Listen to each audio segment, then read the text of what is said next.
नमस्कार, news capital express देख रहे हैं आप। मैं हूं आपके साथ गुंजन लोधी। चलिए बढ़ते हैं खबरों की ओर।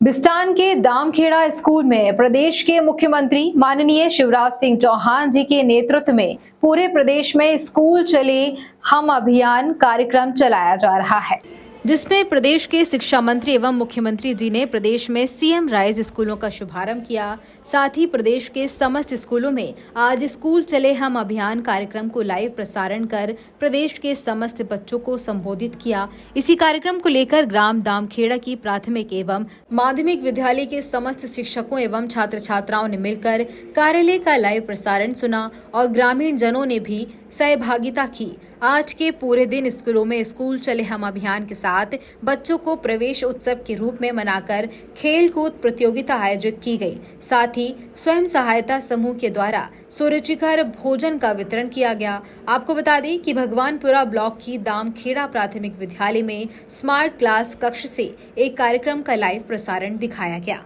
समस्त जानकारी संस्था के प्रभारी शिक्षक श्री शाकिर कुरैशी के द्वारा दी गई। बिस्टान से अखिलेश भावसार की रिपोर्ट। आज जब मैं गोलाना आया हूं तो सीएम राइज स्कूल के साथ साथ आपने एक तो ये अच्छा काम किया, संविधान निर्माता डॉक्टर बाबा साहब अम्बेडकर के नाम पर आपने विद्यालय का नाम रखा। बाबा साहब की एक प्रतिमा भी इस विद्यालय में लगाई जाएगी। डॉक्टर बाबा Saheb Ambedkar CM rise school ये होगा। लेकिन इसके साथ साथ गोलाना के नाम की आपने बात कही है। गुलाना है अभी गुलाना, अभी गुलाना को भुलाना है क्या नाम करना है? तो गोलाना का नाम गोलाना कर दिया जाएगा। आवश्यक कार्रवाई पूरी की जाएगी। और आज गोलाना का गौरव दिवस है, इसलिए गोलाना ग्राम पंचायत को नगर पंचायत बना दिया जाएगा। गोलाना में 132 केवी का उपकेंद्र बिजली का बनाया जाएगा। गोलाना में बाईपास के निर्माण का भी काम मंजूर किया जाएगा, स्वीकृत किया जाएगा। और उसके साथ साथ यहां महिषासुर मर्दिनी मंदिर है, मंदिर के विकास के लिए भी आप बनवा लीजिए, आवश्यक राशि स्वीकृत की जाएगी। और कुमारिया खास में भी मनकामनेश्वर मंदिर का भी जीर्णोद्धार मुझे बताया जरूरी है, तो वो जीर्णोद्धार का भी हम काम करेंगे। बाकी चीजें और, क्योंकि आज स्कूल का कार्यक्रम पूरे प्रदेश का है, फिर देखेंगे मेरे बेटा बेटियों जहां वो पूरे प्रदेश में मेरे साथ। हाँ, खंडेरिया का भी छोटा सा कर देंगे इंदर सिंह जी, खंडेरिया मंदिर का भी कर देंगे। मेरे बहनों और भाइयों, आज मैंने शिक्षा की ही बात की है क्योंकि स्कूल का कार्यक्रम है ये। बाकी मैं शाजापुर जिले में फिर दौरा करूंगा तो विस्तार से विकास के हर मुद्दे पर चर्चा होगी। शाजापुर आगे बढ़ेगा, गोलाना आगे बढ़ेगा। जैसे फूल के बिना बगिया सूनी है, जैसे तारों के बिना आकाश सूना है, जैसे धन के बिना व्यापार सूना है, और जैसे बच्चों के बिना परिवार सूना है, ठीक वैसे ही शिक्षा के बिना जीवन सूना है। और इसलिए स्कूल चले हम। मेरे बेटा बेटियों, पहले हमने स्कूल बहुत कम थे, कई स्कूल खोले, हाई स्कूल खोले, हायर सेकेंडरी स्कूल खोले, मिडिल स्कूल खोले, कॉलेज खोले। लेकिन फिर मन में आया क्या प्राइवेट स्कूलों से अच्छे स्कूल बनाना है, प्राइवेट स्कूलों से अच्छे स्कूल बनाना है। और इसलिए ये विचार आया कि सीएम राइज स्कूल बनाए जाएं। और आज वो सपना धरती पर साकार हो रहा है। गोलाना में सबसे पहला सीएम राइज स्कूल बन के तैयार है। मेरे बच्चों, मैं तुम्हारे सपनों को कभी मरने नहीं दूंगा।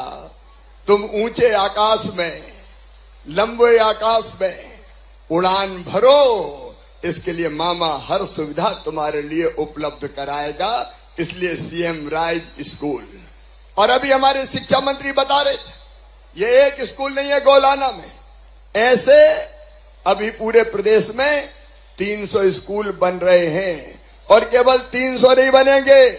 आने वाले समय में मेरे प्रदेशवासियों 9,000 स्कूल बनाऊंगा। ऐसे 9,000 स्कूल भारतीय जनता पार्टी की सरकार बनाएगी।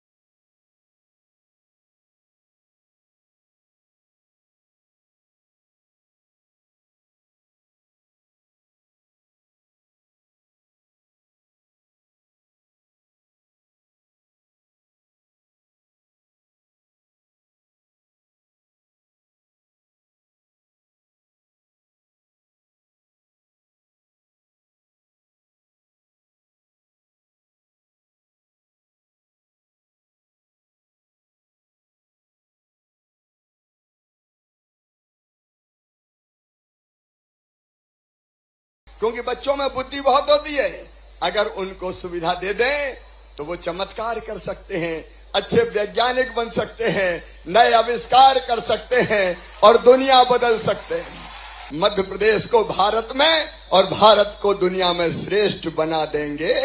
भारत को दुनिया में श्रेष्ठ बना देंगे।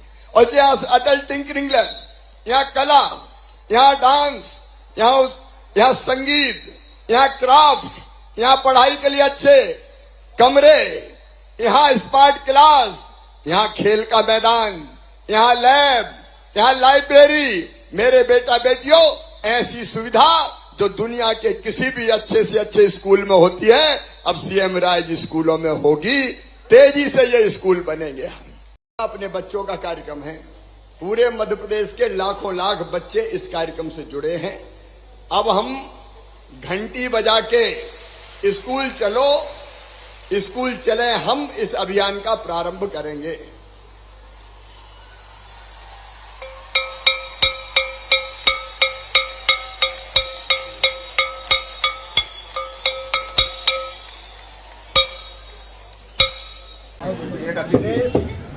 दिनेश आ जाओ जल्दी, भैया आ जाओ आगे।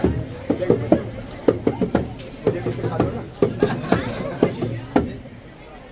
संगीत अद्भुत है सच, नया उत्साह का संचार कर देता है। बहुत अच्छा।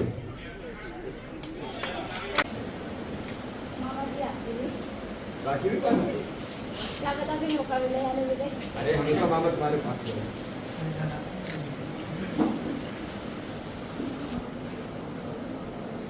लाडली लक्ष्मी तो यहाँ भी है। कौन कौन है, हाथ उठाओ।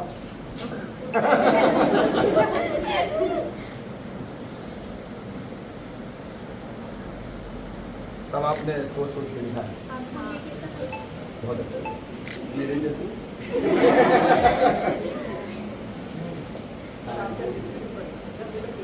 ठीक है बेटे, अब चलते हैं बच्चे पूरे प्रदेश में दर्शन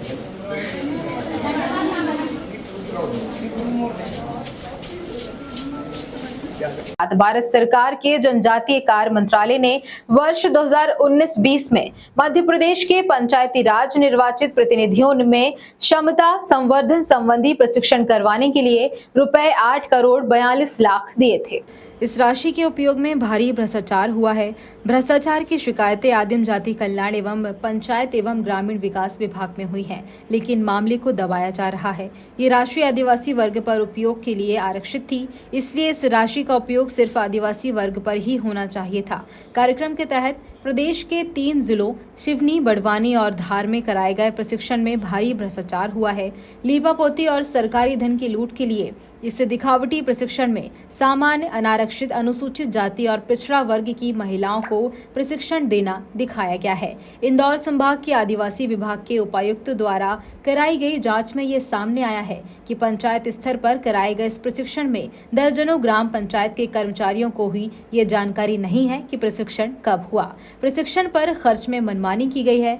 समान रूप से पैसा खर्च नहीं किया गया। किसी पंचायत में प्रशिक्षण सामग्री नहीं दी, किसी में भोजन नहीं दिया, लेकिन पैसा पूरा खर्च कर दिया। जो प्रेस कॉन्फ्रेंस आपने की है, कुछ आप घटने का आरोप लगा रहे हैं सरकार पर, क्या है पूरा सर मसला? यह एक बड़ा संगठित भ्रष्टाचार है और माननीय कमलनाथ जी के निर्देश पर, चूंकि दस्तावेजी भ्रष्टाचार है जो हमने आप लोगों को भी दिया है, इसकी शिकायत पुनीत टंडन जी से हम लोग लोकायुक्त में करवा रहे हैं और उसमें हमारी एक और मांग है कि जब तक इसकी जांच पूरी नहीं हो, यदि माननीय मुख्यमंत्री जी की सरकार ईमानदार है तो जांच पूरी होने तक मंत्री जी से इस्तीफा लिया जाए, अन्यथा दस्तावेज भी बदले जा सकते हैं और ये पूरा मामला प्रिवेंशन ऑफ करप्शन एक्ट से संबंधित है। इसमें फर्जी दस्तावेज हैं, 8,82,78,000 की राशि का गबन हुआ है और फर्जी डॉक्यूमेंट्स के आधार पर यह गबन हुआ है। राशि पहले हड़प ली गई, यूटिलाइजेशन सर्टिफिकेट के लिए पहले ही लिख दिया गया और जिलों को निर्देश बाद में दिए गए कि प्रशिक्षण शिविर करना है। यानी भ्रष्टाचार, एक ब्लाइंड व्यक्ति को भी आप जांच के लिए कह देंगे तो वो साबित कर देगा कि इसमें भ्रष्टाचार, गबन और कूट रचित दस्तावेजों से पूरा खेल खेला गया है। हम लोकायुक्त को उसकी शिकायत करेंगे। सर कब करेंगे लोकायुक्त? 1 या 2 दिन में पुनीत जी को कहा गया है कि वे लोकायुक्त में जांच कर दें, जांच के लिए आवेदन दें। पूरे प्रकरण की जानकारी आपको दे दी है। बहुत ही नटशेल में बात यह है कि मध्य प्रदेश सरकार के मंत्री महेंद्र सिंह सिसोदिया ने अपने पद का दुरुपयोग करते हुए केंद्र सरकार से 8,42,00,000 रुपए की राशि जिस कार्य के लिए ली गई थी, उस कार्य को न करते हुए अपनी मनमर्जी से दूसरे तरह से दूसरे खर्चों में डालकर उस राशि का पूरा भ्रष्टाचार किया गया है। 8,42,00,000 रुपए की राशि का बंटवारा हुआ है और अपने चाहते लोगों के साथ हुआ है। पूरी प्रशासनिक व्यवस्था को इन्होंने दरकिनार किया है, गलत सर्टिफिकेट दिए गए हैं, सारी चीजें हैं जिसके लिए हमारे आरटीआई विभाग के प्रदेश अध्यक्ष माननीय पुनीत टंडन जी ने सारी जानकारी इकट्ठी की है। मैं आदरणीय टंडन जी से निवेदन करूंगा वो आपको विस्तृत जानकारी दें किस तरह, किस पत्र से कितनी राशि आई और कहाँ कैसे उसका अवलोकन हुआ, किस तरह खर्च हुआ और कहाँ भ्रष्टाचार हुआ। धन्यवाद।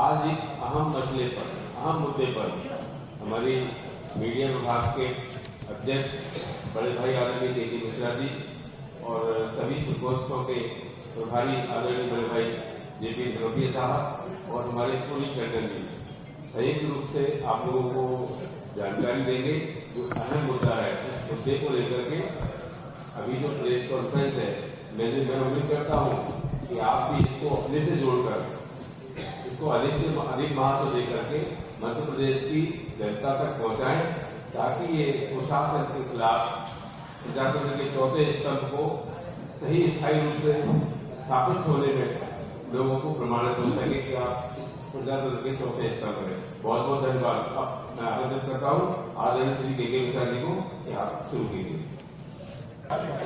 आज का जो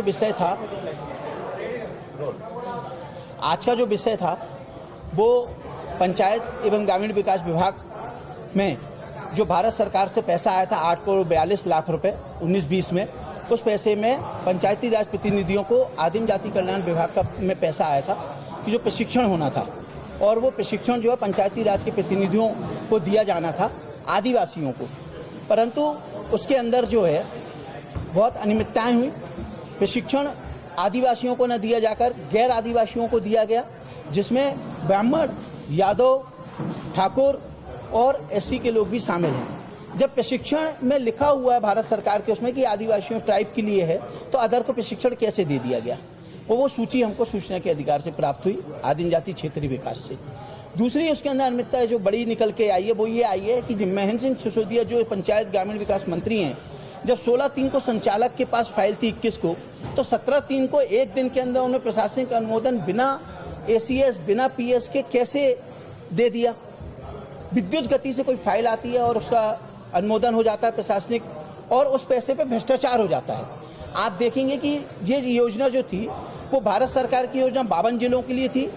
52 जिलों से इन्होंने पैसा एक्ट में उसको 20 जिलों में करना चाहा, पर वो 20 जिलों के अलावा जो 3 जिलों में सीमित हो गई, जो कि सिवनी, धार और बड़वानी के अंदर प्रशिक्षण में गई। और इसकी जो जांच हुई, जो कि उपायुक्त, क्योंकि आदिम जाति क्षेत्रीय विकास का पैसा था, तो उन्होंने इसकी एक जांच के लिए लिखा उपायुक्त इंदौर को, और जब उन्होंने इसकी जांच करी, पंचनामा बनवाया, तो यहाँ से मैसेज ये आ रहे हैं कि यहाँ तो प्रशिक्षण ही नहीं हुआ। कुछ लोग कह रहे हैं हमको तो जानकारी नहीं है। तो रिपोर्ट किसने बना दी इसकी? क्योंकि इस पैसे में भ्रष्टाचार हो गया। आप बताइए, प्रशिक्षण जिनको मिलना उनको मिला नहीं, जहाँ और कार्य से पहले यूटिलाइजेशन सर्टिफिकेट भारत सरकार को 21 में भेज दिया गया। 22 को आप चिट्ठी लिख रहे हो कि बड़वानी में और धार में और सिवनी में प्रशिक्षण होना है। तो कहीं ना कहीं ये बड़ा भ्रष्टाचार इनके द्वारा पूरी योजना को बना करके किया गया है, जिसकी हम जांच की मांग करते हैं। और इसके अंदर हम माननीय मंत्री जी को भी बोलते हैं कि उनकी भी जांच हो कि अनुमोदन कैसे दे दिया उन्होंने, और पूरे प्रकरण की जांच हो। आउटसोर्स कर्मचारी विभाग के लोगों ने राजधानी में धरना आंदोलन शुरू कर दिया है। आपको बता दें कि प्रदेश में लगभग 2500 कर्मचारी ऐसे हैं जिन्हें संविदा से आउटसोर्स कर दिया गया था। आज वह आउटसोर्स में रहकर के 20 सालों से काम कर रहे हैं और परेशान हो रहे हैं। आपको बता दें कि NHM संविदा स्वास्थ्य कर्मचारी के प्रदेश उपाध्यक्ष कोमल सिंह का कहना है कि अभी हमारा कुछ दिन पहले महापंचायत सम्मेलन हुआ, जिसमें मुख्यमंत्री शिवराज सिंह चौहान जी द्वारा हमारी 2 मांगों को पूरा करने का आश्वासन दिया गया था, मगर जो हमारी तीसरी मांग थी कि संविदा से करीबन 2500 कर्मचारियों को आउटसोर्स किया गया है, उन्हें वापस संविदा में लिया जाए, वह हमारी मांग अभी तक पूरी नहीं हुई है। वह आज परेशान हो रहे हैं, उन्हें पूरा वेतन नहीं मिल रहा। आपको बता दें कि ठेकेदार द्वारा उनका शोषण भी किया जा रहा है। कोमल सिंह ने कहा कि आज हम स्वास्थ्य मंत्री प्रभुराम चौधरी के बंगले के बाहर धरना आंदोलन शांतिपूर्वक कर रहे हैं। अगर हमारी मांग पूरी नहीं हुई तो आने वाले समय में हम अनिश्चितकालीन हड़ताल करने को मजबूर हो जाएंगे।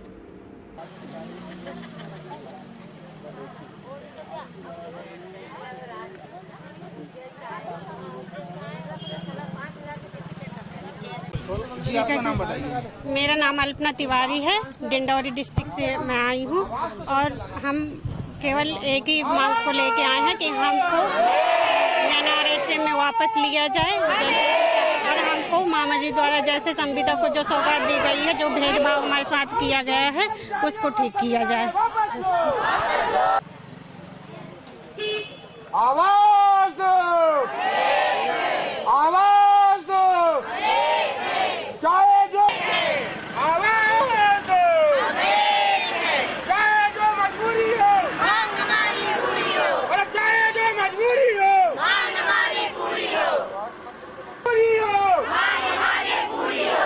ठेकेदारी प्रथा बंद करो, बंद करो, बंद करो। आउटसोर्स कर्मचारियों को संविदा में वापस लो, वापस लो, वापस लो। आपका नाम बताइए। पूजा नामदेव, कहाँ से? शहडोल जिला। क्या मांगोगे? हमारी मांगे हैं, हमें संविदा, हमें जो है आउटसोर्स प्रथा में कर दिया गया है। हम चाहते हैं कि हमारी वापसी NRHM में हो जाए।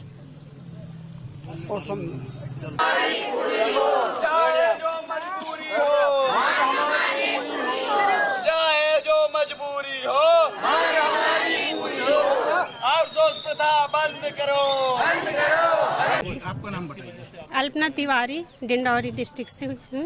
किन मांगों को लेकर आज आप?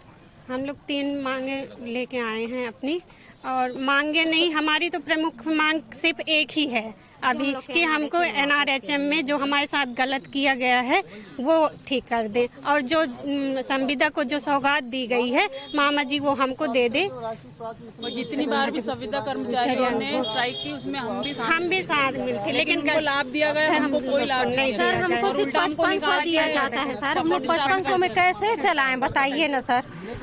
हम खुद कुपोषण पुनर्वास में काम करते हैं, मगर हम लोग खुद कुपोषित होते जा रहे हैं सर। और हमारे साथ 16 घंटे हमने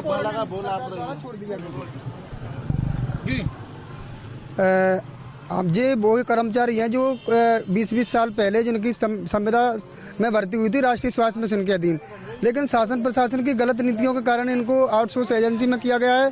काफ़ी लंबे समय से संविदा स्वास्थ्य कर्मचारियों के साथ में 3 प्रमुख मांगों को लेकर हड़ताल कर रहे थे, लेकिन जो अभी हाल ही में जो महापंचायत हुई थी उसमें 2 बिंदुओं पर तो सरकार द्वारा सहमति जताई गई, उनको पूरा करने जा रही है सरकार। लेकिन जो दो नंबर की जो मांग थी, जो उनको जो आउटसोर्स किए गए कर्मचारियों को जो एनएचएम में वापस लिया जाए या विभाग में जो सम्मिलन किया जाए, ऐसे प्रदेश में 2500 कर्मचारी, उनकी मांगों को सरकार द्वारा छोड़ दिया गया। तो मजबूर होकर ये कर्मचारियों द्वारा लगातार आक्रोश व्यक्त भी है, क्योंकि जायज़ है, क्योंकि सरकार द्वारा जो आउटसोर्स एजेंसी के ठेकेदार हैं उनको 5-6 हज़ार रुपये वेतन दिया जा रहा है। तो इतने वेतन में ना तो अपने परिवार का घर गुजारा कर पा रहे हैं, इतनी आर्थिक स्थिति उनकी इतनी बिगड़ती जा रही है कि वो ना तो कुछ अपना जीवन यापन करने के लिए एक मरने की नौबत आ रही है। निश्चित ही आज माननीय स्वास्थ्य मंत्री महोदय से अनुरोध करने आए थे कि इनकी मांगों को लगातार सुना जाए, उनकी मांगों को पूरा किया जाए, लेकिन माननीय स्वास्थ्य मंत्री महोदय द्वारा कोई सकारात्मक चर्चा नहीं की गई, लगातार उनके द्वारा भी अनदेखा किया गया और ऐसे ही यहाँ करके निकल गए। इसलिए मजबूर होकर कर्मचारी आज यहाँ धरने पर बैठे हुए हैं। निश्चित ही सरकार हमारी मांगों को सुने और हमारी मांगों को पूरा करे, अन्यथा की स्थिति में कर्मचारी आमरण अनशन जैसी स्थिति पे बैठने को मजबूर होंगे, क्योंकि अब हमारे पास कुछ खोने के लिए बचा नहीं है, क्योंकि हमारा सब कुछ खो चुका है कि 20-20 साल हो गई, हमारी उम्र भी निकल चुकी, हम कोई दूसरी नौकरी भी नहीं देख सकती। इसलिए हम सरकार माननीय मुख्यमंत्री जी सबको सौगात दे रहे हैं, लगातार उनको सब कर्मचारियों की मांगों को पूरा कर रहे हैं। इसलिए माननीय मुख्यमंत्री जी से अनुरोध है कि हमारी मांगों को भी पूरा किया जाए। ड्यूटी करते हैं सर और हम 5500 पा रहे हैं, उसके बावजूद हम लोग को FD एनम के जैसे ही भर्ती किया गया था सर NRHM में, और उसके बाद हम लोग को RKS में कर दिया गया, उसके बाद आउटसोर्स में कर दिया गया, और उसके बाद अब हम लोग को ठेकेदार कहीं निकाल रहा है, कहीं हटा रहा है सर, और 5500 6000 4 महीना पेमेंट नहीं देता सर। EPF का कुछ पता ही नहीं चलता, 4 महीने से सैलरी नहीं मिली हम लोग। मध्य प्रदेश में स्कूल चलो अभियान की शुरुआत हो गई है और वहीं 75% से अधिक अंक लाकर हरदा जिले के बच्चे लैपटॉप लेने में प्रदेश में नंबर 1 पर हैं। वहीं मेरिट सूची में प्रथम और द्वितीय स्थान पर भी हैं। बता दें कि जिले के बच्चे स्कूटी योजना में भी अव्वल हैं। कांग्रेस और कमलनाथ ने सरकार में आते ही बच्चों को प्रोत्साहित करने वाली इन योजनाओं को बंद किया। ये सारी जानकारी और ये बयान दिया है कृषि मंत्री कमल पटेल ने। आज माननीय मुख्यमंत्री शिवराज सिंह चौहान जी के मुख्य आतिथ्य में संपूर्ण प्रदेश के सभी शासकीय स्कूलों में स्कूल चले हम अभियान का शुभारंभ हुआ है।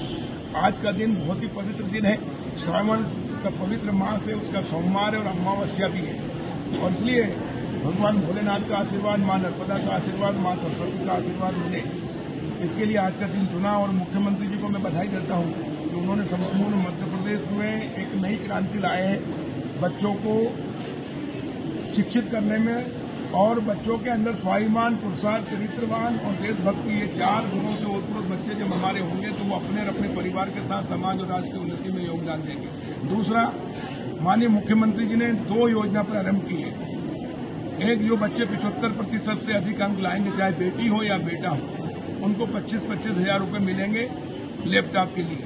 और मुझे बताते हुए खुशी है कि हरदा जिले में 634 बच्चे 75% से अधिक अंक लेकर आए हैं, जिनको 25-25 हज़ार रुपये मिलेंगे, करीब 1.5 करोड़ से अधिक राशि।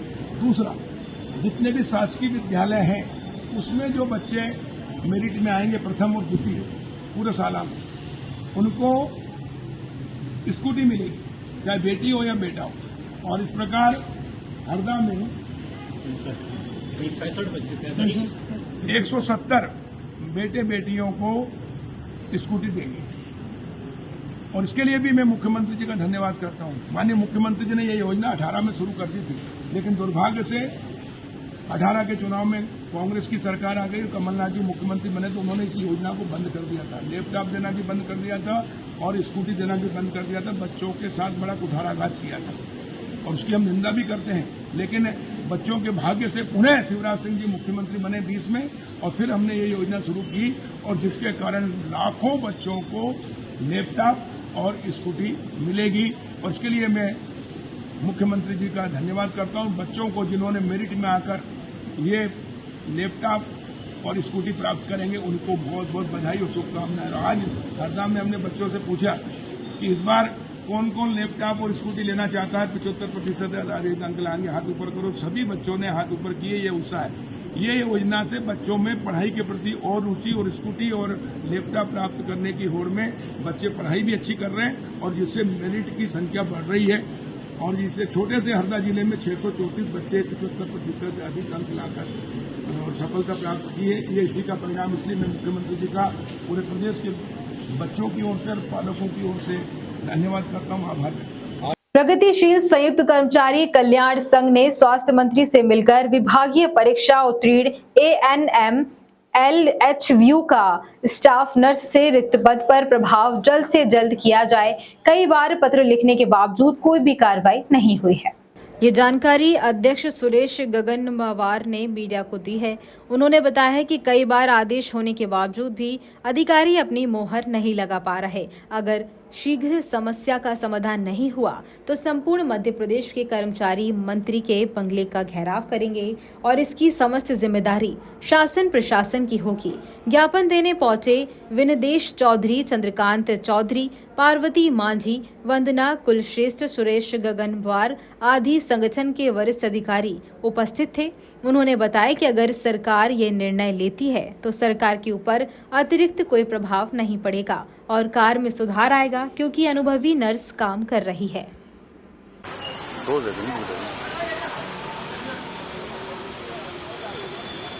थोड़ा ऊपर करना।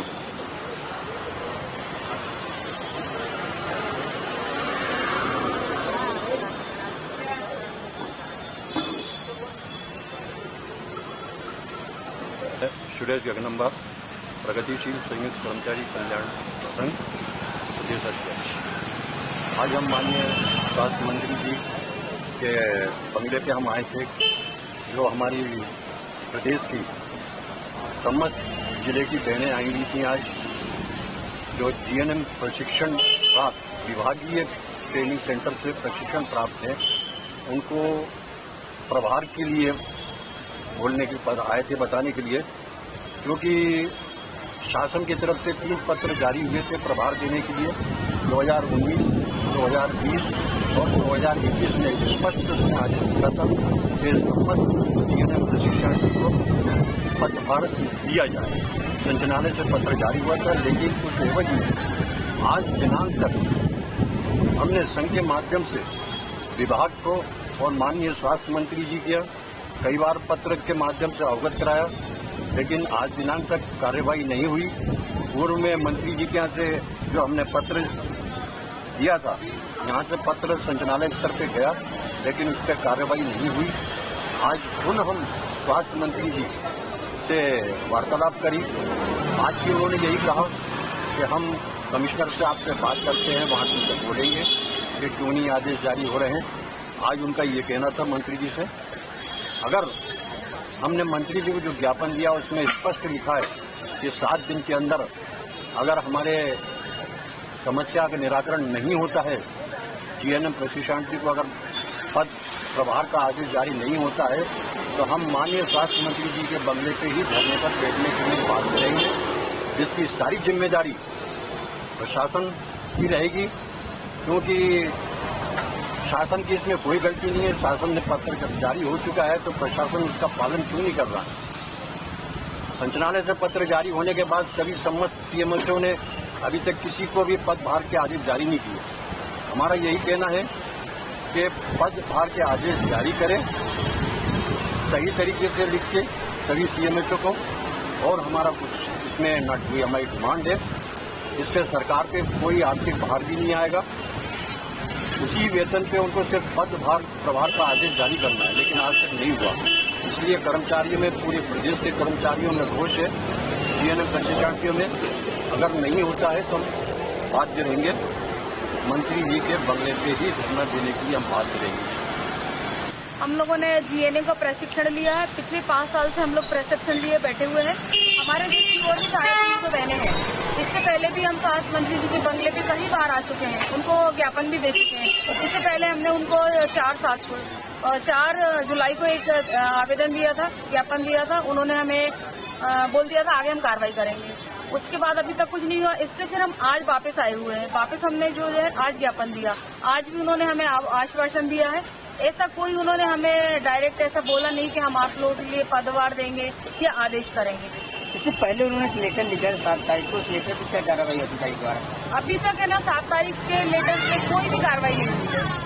हमने पूछा है तो उन्होंने भी हमें ऐसा कुछ बताया नहीं है, इसीलिए हम लोग वापस आज फिर आए हुए हैं। क्या कहा मंत्री जी ने आज? मंत्री जी ने भी आज कहा है कि हम बात करेंगे, आपके लेटर को पढ़ेंगे, बात करेंगे, डायरेक्टर से बात करके हम बताएंगे आपको। विधानसभा चुनाव लड़ने का ऐलान करने के बाद शिवसेना लगातार भोपाल में प्रदेश स्तरीय बैठक लेकर विधानसभा चुनाव की रणनीति पर काम कर रही है। चुनाव के दृष्टिगत आज भी भोपाल के एक निजी होटल में बैठक का आयोजन किया गया, जिसमें सभी प्रदेश पदाधिकारी शामिल हुए। इस मौके पर भोपाल की नरेला विधानसभा से शिवशंकर मिश्रा और उत्तर से राजेश गोयल को पार्टी ने अपना उम्मीदवार घोषित किया। पार्टी के प्रदेश अध्यक्ष ने कहा कि आज मध्य प्रदेश में बीजेपी की स्थिति दयनीय है। भाजपा के राज में हर तरफ भ्रष्टाचार मचा हुआ है। ऐसे में शिवसेना तीसरे मोर्चे के रूप में प्रदेश की सभी सीटों पर चुनाव लड़कर प्रदेश में कार्य करेगी।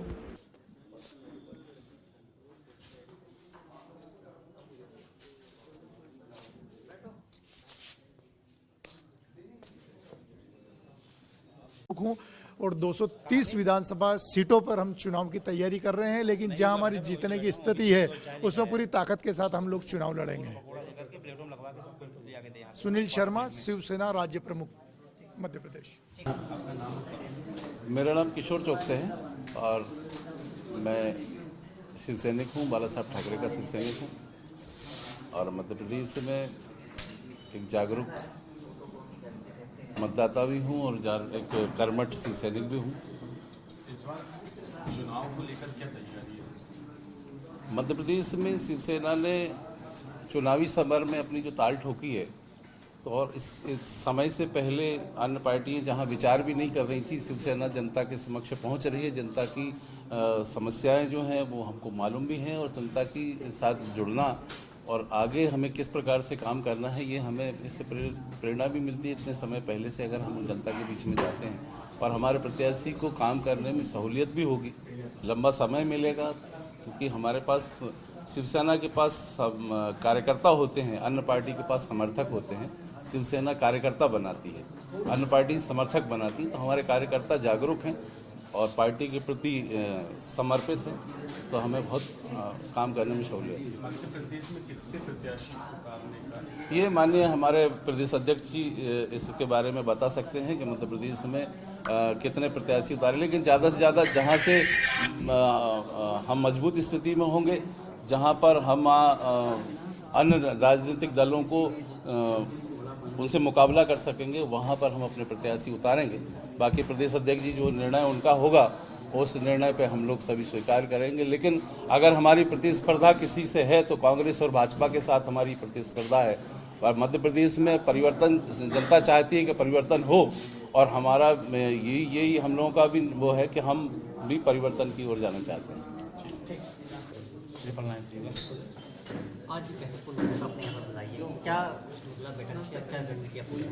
आज प्रेस कॉन्फ्रेंस बुलाई है, उसके बाद प्रदेश पदाधिकारी की बैठक है। आगामी विधानसभा चुनाव को लेकर के हम लोग रणनीति बना रहे हैं। साथ ही हम लोग आज कुछ जैसे नरेला विधानसभा से शिवशंकर जी मिश्रा जी मेरे पास बैठे हैं, उनको उम्मीदवार घोषित किया है। साथ ही राजेश गोयल जी है हमारे भोपाल उत्तर से, उनको उम्मीदवार घोषित किया। नाहर सिंह जी गोड़ मंदसौर से 224, उनको भी उम्मीदवार घोषित किया है। जहां फाइट में नहीं है, हमारे 3-4 उम्मीदवार नहीं है, जहाँ सिंगल है और जो मजबूत स्थिति में उनको हम उम्मीदवार घोषित कर रहे हैं और पूरी तैयारी कर रहे हैं अभी से, क्योंकि मध्य प्रदेश में भाजपा की स्थिति बहुत दयनीय हो चुकी है। भाजपा के इस सुशासन काल में इतने लोग परेशान हैं, चारों तरफ आप देखेंगे कि तो भ्रष्टाचार व्याप्त है। बिना पैसे के कोई कर्मचारी काम करने के लिए तैयार नहीं है, किसी की फरियाद सुनने के लिए कोई तैयार नहीं है। ऐसी स्थिति में आज त्राही जनता कर रही है। आज गौ माता परेशान है, सड़कों पे भटक रही है। ये धर्म की बात करने वाली बीजेपी है, आज गौ माता की तरफ ध्यान नहीं है। सिर्फ ये जो है घोषणावीर मुख्यमंत्री जी हैं और ये गुमराह करने का काम करते हैं। ये जनता अच्छी तरह समझ चुकी है, इसलिए इस बार मध्य प्रदेश में जनता परिवर्तन चाहती है और तीसरे विकल्प के रूप में शिवसेना की और जनता एक विश्वास की तरह देख रही है और उनके विश्वास पे हम खरा उतरने का प्रयास करेंगे। जनता इस बार हमको आशीर्वाद मिलेगा, पूरा विश्वास है, और आशीर्वाद मिला तो निश्चित है कि मध्य प्रदेश में हम बहुत अच्छे से कार्य करेंगे। पटवारी परीक्षा में हुए घोटाले को लेकर विपक्ष अब पूरी तरह से मध्य प्रदेश की भाजपा सरकार पर बता दें कि मुखर हो चुका है और वे लगातार प्रदर्शन करते हुए शिवराज सिंह चौहान से इस्तीफे की मांग करते नजर आ रहे हैं।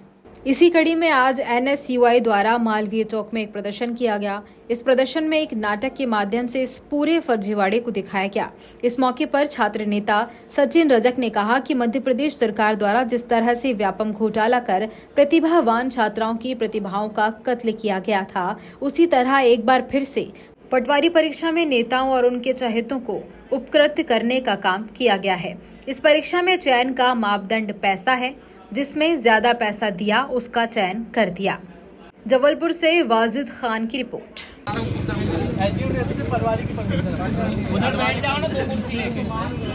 सुनो तो एग्जाम लगवा रहे ना, 1 मिनट भैया लोग को ना बैठ जाओ तुम लोग। नहीं बैठी के लिए ना भैया महाराज आओ ना, अरे यहाँ पे बोल रहे भाई, आओ ना, वो 44 से लो। हाँ सार्थक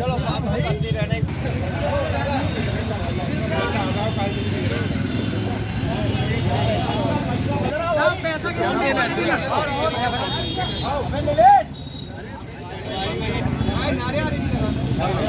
नहीं, पैसा लेना पैसे वो रख दो ना, पन्नी से बाहर निकाल लो, बच्चा पन्नी से बाहर निकाल लो। हम बोलेंगे कितने ला रहे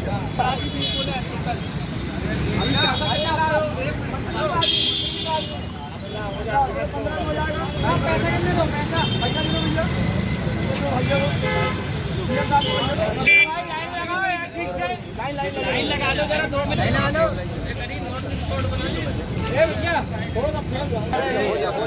सबकी आ जाएगी, फोटो सबकी आएगी भाई।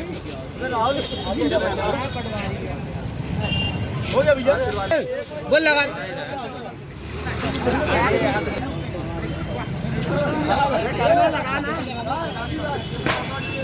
हमें मत देखो यार, पैसे के लो। अभी पटवारी बस की परमिशन हमने अपर कलेक्टर का 20 लाख ये सारे देगा भैया, बात कर लो यार भैया, नौकरी चाहिए। भैया 8 लाख है मेरा, आज आपसे मेरी बात हो गई, आपके पास मैसेज आया, आप मोबाइल में देख लीजिए, नीचे से तो थोड़ा सा वो भाई साहब को पहुंचा दूंगा। कब मिल जाएगी भैया नौकरी? भैया से जाएगा आप लोगों के पास, सबके पास भैया पत्र कुछ दे दो भैया, जल्दी इंतजार कर। पैसा फैला दे बीच में गली को दे।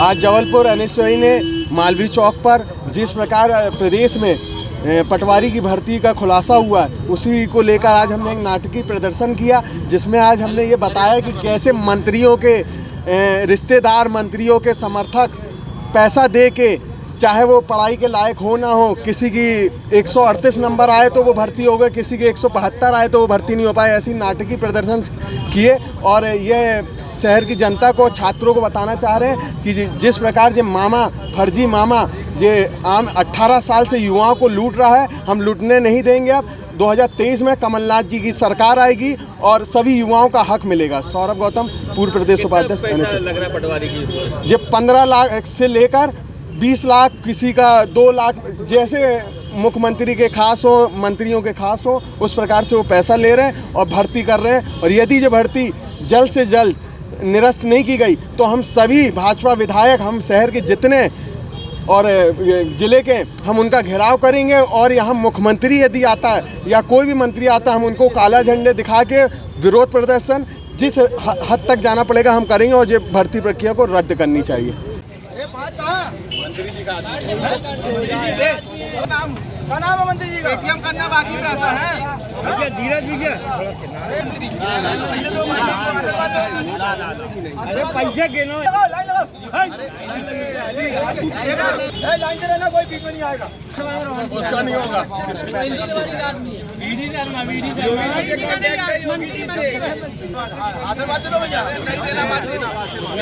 अब मैं कर लूँ।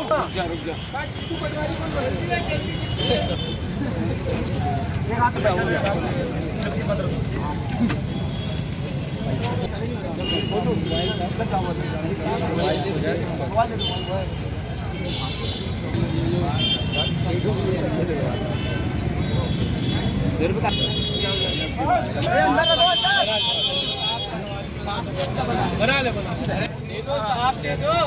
15 लाख लाओ। कितना लाओ?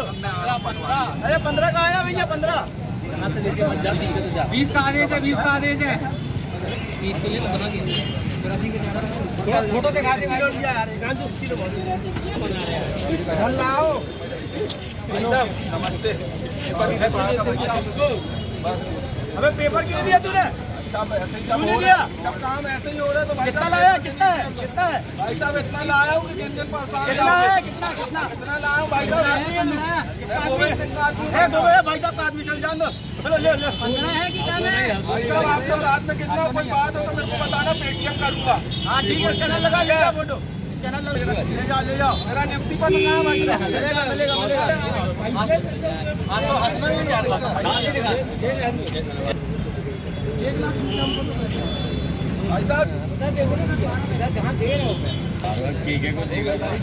पटवारी परीक्षा चयन भर्ती को लेकर कई सवाल खड़े हुए हैं। जी सर। भ्रष्टाचार के आरोप लगा रहे हैं। जी सर। आप उस परीक्षा में शामिल हुए, क्या कहना है? सर मैं नमन सिंह हूँ। पटवारी भर्ती परीक्षा में अभी जो 2023 में हुई उसमें चयनित छात्र हूँ और 17 तारीख को हम लोग का इसी बात पे ज्ञापन प्रस्तुत करने जा रहे हैं हम। सर हमारी मांग ये है माननीय मुख्यमंत्री शिवराज सिंह चौहान जी से कि जैसी भर्ती प्रक्रिया चलनी थी उसे सुचारू रूप से चलने दिया जाए, हमको ज्वाइनिंग दिए जाए, साथ ही साथ पैरेलल जो भी संदेह का घेरा है उसकी जांच होती रहे। हमें उससे फर्क नहीं पड़ता, जो दोषी पाए जाएंगे उनको ट्रेनिंग के दौरान ही आप दोषी पाकर उनको जेल में भर दीजिए, हमें फर्क नहीं पड़ता। लेकिन हम ये चाहते हैं भर्ती पर रोक ना लगे और ना ही इस पर कोई निरस्ती की बात की जाए, हम बस ये चाहते हैं। और इस पे सबसे बड़ी बात जो राजनीतिकरण किया जा रहा है इसका, सर उससे उस कुचक्र से हमको मतलब बेहद तकलीफ है। आप यकीन मानिए मुझ जैसे 9000 छात्रों की 9000 कहानियां हैं जो कि एक अथक परिश्रम के बाद यहाँ तक पहुंचे। आप क्या करोगे 17 तारीख को? 17 तारीख को हमारा एक शांतिपूर्ण तरीके से समूह पूरे जिले से हम लोग बुलवा रहे हैं सारे चयनित अभ्यर्थियों को। हम सब इकट्ठे होंगे नीलम पार्क जहांगीराबाद में 17 तारीख को 8 बजे सुबह से, और शांतिपूर्ण वार्ता के दौरान हम लोग जाएंगे ज्ञापन लेकर मुख्यमंत्री शिवराज सिंह चौहान जी के पास, हमारे माननीय, और साथ ही साथ गृह मंत्री जी के। हम अपना दुख सुनाने जाएंगे क्योंकि सर 9000 कहानियां हैं यहाँ पे, आपको दिख रहा होगा कितने 9000 पद थे, 9000 पदों पे ही भर्ती आई थी। तो आप ये समझ सकते हैं 9000 पदों पे ही अगर भर्ती आई तो 9000 बच्चे सिलेक्शन होंगे। तो इसीलिए इसका राजनीतिकरण ना करते हुए इसको एक सुनियोजित तरीके से बेरोजगार युवाओं को रोजगार देने की बात करें। और साथ ही मेरा ये मानना है कि इस पे अगर राजनीति आप करेंगे तो आप किसी के साथ नहीं, चयनित युवाओं के साथ तो खेलेंगे ही, साथ ही साथ अचयनित और जो वेटिंग लिस्ट में उनके साथ भी आप यही करेंगे। अच्छा राजनीति पैसा लगेगा। आज भारतीय राष्ट्रीय छात्र संगठन में मध्य प्रदेश में हो रहे जिस तरह से पटवारी में दलाली और भ्रष्टाचार हुआ उसका एक नाट्यक्रम करके प्रदर्शन किया गया है। यहाँ पर हम लोगों ने एक प्रदर्शनी लगाकर जिस तरह से 15 लाख 20 लाख और 25 लाख दे के शिवराज सिंह चौहान ने भर्ती करी है, किसी को अंधा बना दिया तो किसी को लूला बना दिया और भर्ती करी है। आज हमने इसका नाट्यक्रम किया, उसी के लिए आज जिला प्रशासन ने हमने पुलिस बल का भी सहयोग मिला है, वो हम लोग से यहाँ पर देखरेख कर रहे हैं कि कोई हमसे पुलिस कोई आके पैसे ना छीन ले जाए, इसका हमने प्रदर्शन किया है। और पटवारी की नियुक्ति रद्द नहीं होती तो एनएसआई लगातार प्रदर्शन करती रहेगी। सचिन रजक, जिला अध्यक्ष एनएसआई। जबलपुर में नाबालिग बालकों द्वारा लगातार आपराधिक घटनाओं को अंजाम दिया जाना सामने आ रहा है। इसी कड़ी में एक बार फिर गोहलपुर क्षेत्र में आपसी रंजिश के चलते एक बच्चे को कुछ नाबालिग बच्चों ने बेरहमी से पीटा कि उसका इलाज निजी अस्पताल में किया जा रहा है। पूरे मामले की जानकारी देते हुए सफीक अंसारी ने बताया कि अमखेड़ा रोड क्षेत्र में रहने वाले कलीम भाईजान के बेटे फैज खान को नाबालिग बालकों ने घर से बुलाया और विवाद करना शुरू कर दिया। इस बीच विवाद इतना बढ़ गया कि नाबालिग बालकों ने चाकू से ताबड़तोड़ फैज पर वार करना शुरू कर दिया है, जिसके चलते फैज गंभीर रूप से घायल हो गया। परिवार के लोग जब तक पहुंचे तब तक हमलावर बालक वहां से भाग गए थे। बता दें कि तत्काल ही घायलों को निजी अस्पताल में भर्ती कराया गया, जहां उनका उपचार किया जा रहा है। वहीं गोहलपुर पुलिस ने मामला दर्ज कर आरोपी बालकों की तलाश शुरू कर दी है। पुलिस अब ये जानने का प्रयास कर रही है कि आखिर ये घटना किस कारण से घटित हुई। जबलपुर से वाजिद खान की रिपोर्ट।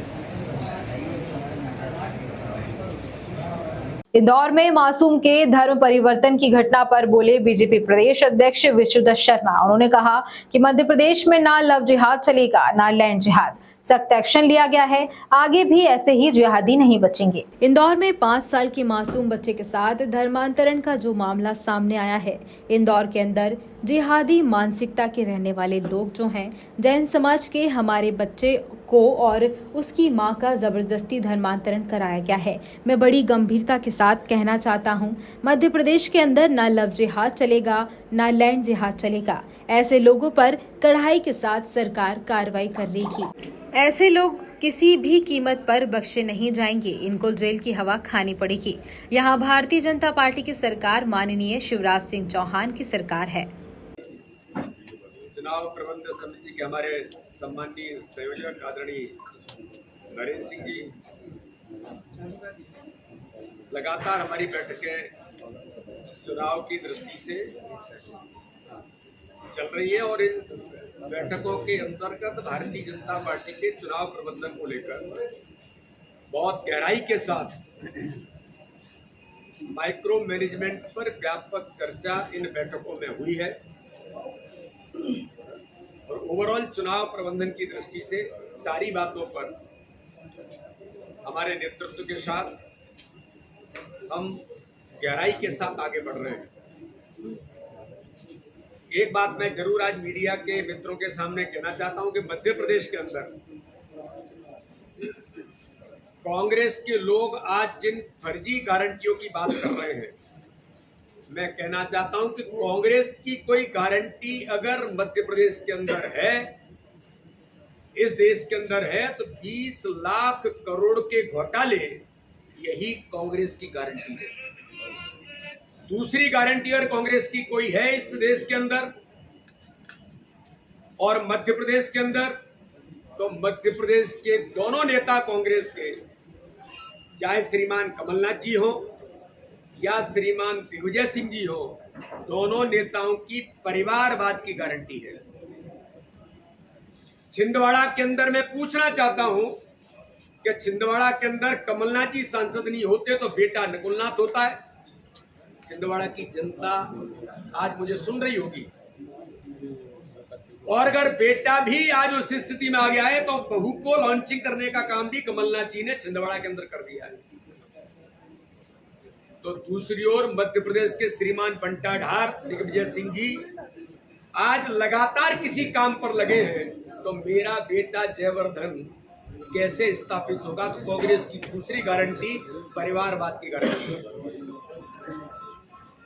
और आज अगर मैं देखता हूं कि कांग्रेस से जो दिखावा करने का काम कर रही है मध्य प्रदेश के, कांग्रेस से जो दिखावा करने का काम कर रही है मध्य प्रदेश के अंदर, हम सब एक हैं, आज उसका पटाक्षेप श्रीमान सज्जन सिंह वर्मा ने कर दिया। कांग्रेस के अंतर्मन में क्या है कांग्रेस के नेताओं के?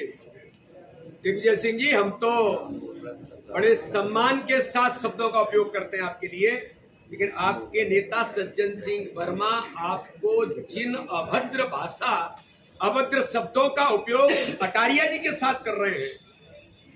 क्या आदरणीय दिग्विजय सिंह जी आप इस पर कुछ कहेंगे? कांग्रेस का मूल और अंतर भावना यही है, ये जो मध्य प्रदेश की जनता को गुमराह करना चाहते हैं दिखावे का कि हम सब